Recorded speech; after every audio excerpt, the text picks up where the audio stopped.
Le Mali. Aujourd'hui, les chiffres que nous avons sur les 19 régions que compte le Mali, plus le district de Bamako qui a le statut de région, il n'y a pas une région qui est entièrement contrôlée par les groupes djihadistes.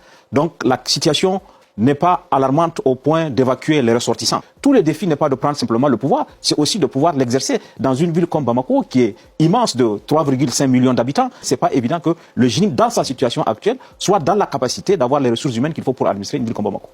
Seydi Kaba, le GNIM, en français groupe de soutien à l'islam et aux musulmans, dispose de quel soutien au sein de la population malienne? Non, en réalité, il n'y a pas un soutien populaire, il n'y a pas d'adhésion. Il y a le fait que le GNIM ne soit pas en capacité d'administrer une seule de 20 régions du pays, laisse le sentiment que la situation n'est pas encore perdue du côté du pouvoir malien qui estime que tant que le GNIM n'aura pas conquis l'intérieur du pays, il n'y a pas de raison de s'inquiéter. Il n'y a même pas de raison pour le pouvoir de Bamako de faire appel au mécanisme de solidarité qui devait se mettre en place automatiquement. Aucune région du Mali n'est sous contrôle des terreaux. Ils mènent des incursions, posent des embuscades, attaquent puis s'enfuient, se font même éliminer, mais pas un seul chef-lieu de région n'est entre leurs mains. Alors, venir parler d'encerclement, de scénario syrien ou de blocus alors qu'ils ne contrôlent aucune grande ville, c'est juste du pur non-sens stratégique.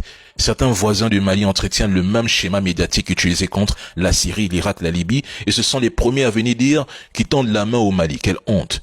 Tout est fait ici pour créer un climat de panique, de peur, de terreur, délégitimer le gouvernement et préparer l'opinion internationale à l'idée que l'État malien va tomber. Or, c'est faux. C'est de la guerre psychologique, pas de l'analyse militaire. Le Bamako encerclé et prêt à tomber, c'est un mensonge. Pour encercler une capitale, il faut contrôler les axes majeurs, couper les routes, assiéger les approvisionnements, empêcher l'armée de manœuvrer. Or, Bamako est connecté par plusieurs grands axes que les terreaux ne contrôlent pas. Point. Les femmes tiennent les points d'accès stratégiques. Les terreaux n'ont ni effectif, ni matériel, ni logistique pour bloquer une ville de plus de 3 millions d'habitants. C'est d'ailleurs pour ça qu'ils appellent les populations locales à l'insurrection. C'est du jamais vu.